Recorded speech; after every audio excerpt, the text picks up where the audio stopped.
الحمد لله رب العالمين والصلاة والسلام على رسوله الكريم أما بعد. قال الله تعالى في القرآن المجيد: أعوذ بالله من الشيطان الرجيم، بسم الله الرحمن الرحيم. ثم جعلناك على شريعة من الأمر فاتبعها ولا تتبع أهواء الذين لا يعلمون. صدق الله العظيم. برادران اسلام، ہم نے تم کو دین کے معاملہ میں ایک صاف شرح شریعت پر قائم کیا ہے، لہٰذا تم اسی پر چلو اور ان لوگوں کی خواہشات کا اتباع نہ کرو جو علم نہیں رکھتے. یہ آیت کا مختصر ترجمہ ہے. ہم نے تم کو دین کے معاملہ میں ایک صاف شرح یعنی شریعت پر قائم کیا ہے، لہٰذا تم اسی پر چلو اور ان لوگوں کی خواہشات کا اتباع نہ کرو جو علم نہیں رکھتے. ہر انسان اپنی زندگی کے مراحل اور معاملات طے کرنے کے لیے مختلف قوتوں اور شخصیتوں کا اتباع کرتا ہے. کسی کا حکم مانتا ہے، کسی کا مشورہ قبول کرتا ہے اور کسی کے نقش قدم پر چلتا ہے. جس کا جو عقیدہ اور مذہب ہوتا ہے اسی کے مطابق وہ اپنا رہنما چنتا ہے اور اس کا اتباع کرتا ہے. ایک مسلمان کی زندگی کا قانون اور قابل اتباع طریقہ اسلامی شریعت ہے، جو اللہ کے فرمان، رسول اللہ صلی اللہ علیہ وسلم کی سنت اور اولو الامر کے اتباع پر مبنی ہے. اسلامی شریعت کا اتباع ہی در حقیقت ہدایت کا معیار ہے اور کامیاب زندگی کی پہچان ہے. اسی لیے اللہ تبارک و تعالیٰ نے زندگی کے ہر معاملہ میں اللہ اور اس کے رسول اور اولو الامر کے اتباع کو واجب قرار دیا ہے، اور اختلاف و نزاع کی صورت میں اللہ اور اس کے رسول کی طرف رجوع کرنے کا حکم دیا ہے. اللہ تبارک و تعالیٰ کا ارشاد ہے: یا ایھا الذین آمنوا اطیعوا اللہ واطیعوا الرسول واولی الامر منکم فإن تنازعتم فی شیء فردوه إلی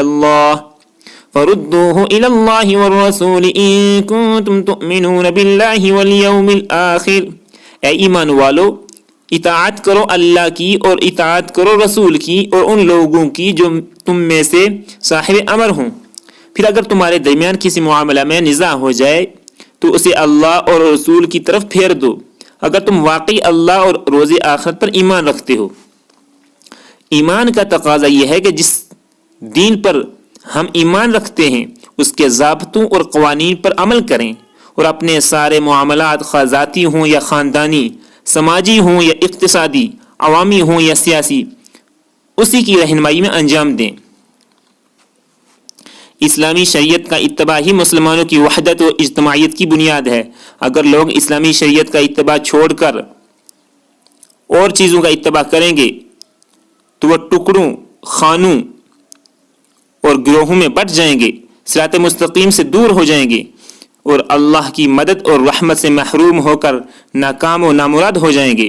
ارشاد ہے: وَأَنَّ هَذَا صِرَاطِي مُسْتَقِيمًا فَاتَّبِعُوهُ وَلَا تَتَّبِعُوا السُّبُلَ فَتَفَرَّقَ بِكُمْ عَنْ سَبِيلِهِ ذَلِكُمْ وَصَّاكُمْ بِهِ لَعَلَّكُمْ تَتَّقُونَ.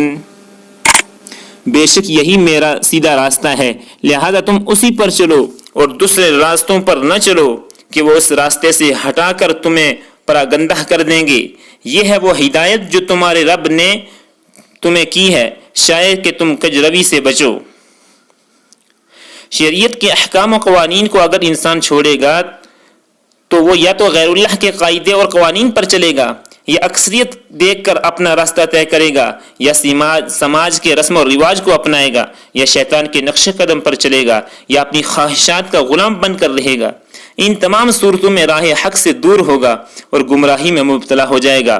آج بہت سے مسلمان یہود و نصارہ کے طور و طریقے کو اپنائے ہوئے ہیں، بلکہ بہت سے مسلمان ملک یہود و نصارہ کے دستور اور طرز حکومت پر چل رہے ہیں. اللہ تعالیٰ نے یہود و نصارہ کا اتباع کرنے سے مسلمانوں کو روکا ہے اور فرمایا ہے: یا ایھا الذین آمنوا ان تطیعوا فریقا من الذین اوتوا الکتاب یردوکم بعد ایمانکم کافرین. اے ایمان والو، اگر تم نے ان اہل کتاب میں سے ایک گروہ کی بات مانی تو یہ تمہیں ایمان سے پھر کفر کی طرف پھیر لے جائیں گے.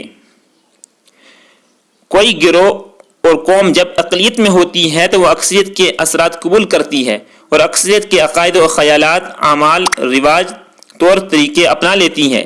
یہ دوسری اقلیتوں کے لیے تو ممکن ہے فائدہ مند ہو، مگر اللہ اور اس کے رسول پر ایمان رکھنے والوں کے لیے یہ شدید گمراہی ہے۔ اس لیے اپنے آپ کو اور اپنی امت کو بچانا بہت ضروری ہے۔ اللہ تبارک و تعالیٰ کا ارشاد ہے وَإِن تُطِعْ أَكْثَرَ مَن فِي الْأَرْضِ يُضِلُّوكَ عَن سَبِيلِ اللَّهِ إِن يَتَّبِعُونَ إِلَّا الظَّنَّ وَإِنْ هُمْ إِلَّا يَخْرُصُونَ۔ اور اے محمد صلی اللہ علیہ وسلم، اگر تم ان لوگوں کی اکثریت کے کہنے پر چلے جو زمین میں بستے ہیں تو وہ تمہیں اللہ کے راستہ سے بھٹکا دیں گے، وہ تو محض گمان پر چلتے اور قیاس آرائیاں کرتے ہیں۔ شیطان انسان کا ازلی دشمن ہے، وہ انسان کو راہ راست سے بھٹکانے کے لیے ہر لمحہ جتن کرتا رہتا ہے۔ یوں تو لوگ شیطان سے نفرت کرتے ہیں اور اس پر لعنت بھیجتے رہتے ہیں، مگر شعوری یا غیر شعوری طور پر شیطان کے حکم پر عمل بھی کرتے ہیں۔ اللہ کے خوف سے بے نیاز ہو کر برائیوں اور بے حیائیوں کے کاموں میں لگے رہتے ہیں۔ یہی تو شیطان کا اتباع ہے۔ اللہ تعالیٰ نے شیطان کی چالوں سے مومن کو متنبہ کیا ہے اور اس کا اتباع کرنے سے سختی سے روکا ہے۔